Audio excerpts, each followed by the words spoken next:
بسم اللہ الرحمن الرحیم۔ حضرت موسیٰ علیہ السلام اور فرعون کا ایک واقعہ۔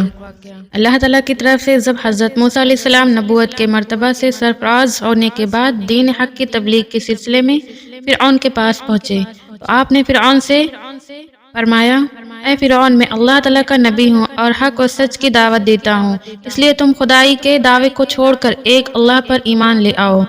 فرعون کہنے لگا، اے موسیٰ، اگر تم اللہ تعالیٰ کے سچے نبی ہو تو کوئی معجزہ دکھاؤ۔ حضرت موسیٰ علیہ السلام نے فرمایا، اے دیکھو۔ اس کے ساتھ ہی آپ نے اپنا عصا مبارک زمین پر ڈال دیا۔ وہ عصا مبارک زمین پر آتے ہی ایک بہت بڑا اژدہا بن گیا جو اپنا زرد رنگت والا منہ کھول کر زمین سے 1 کلومیٹر سے بھی زیادہ اونچائی تک اپنی دم پر کھڑا ہو گیا۔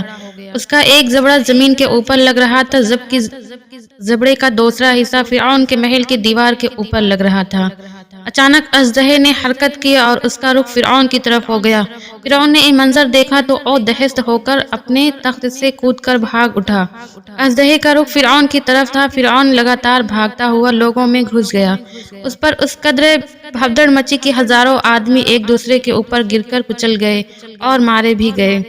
فرعون ڈرتا ہوا گھر کے اندر داخل ہو گیا۔ اس نے چیخ و پکار شروع کر دی اور کہا، اے موسیٰ، تجھے اس کی قسم جس نے تجھ کو نبی بنایا، اس کو پکڑ لو۔ چنانچہ حضرت موسیٰ علیہ السلام نے اس کو اٹھایا تو او اژدہا پہلے کی طرح عصا مبارک بن گیا۔ اس پر فرعون نے سکون کا سانس لیا۔ اے معجزہ پاک دیکھ کر بھی فرعون اللہ تعالیٰ کی وحدانیت پر ایمان نہ لایا اور پھر اپنی مشرکانہ حرکتوں میں لگ گیا۔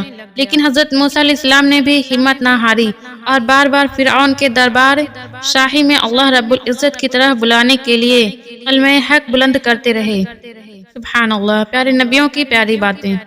مسلمان بھائیوں اور بہنوں، پیارے نبی کا جب بھی نام سنیں تو ایک بار درود پڑھ لیا کریں، اور اگر آپ اس چینل پر نئے ہیں تو پلیز چینل کو سبسکرائب کر دیں۔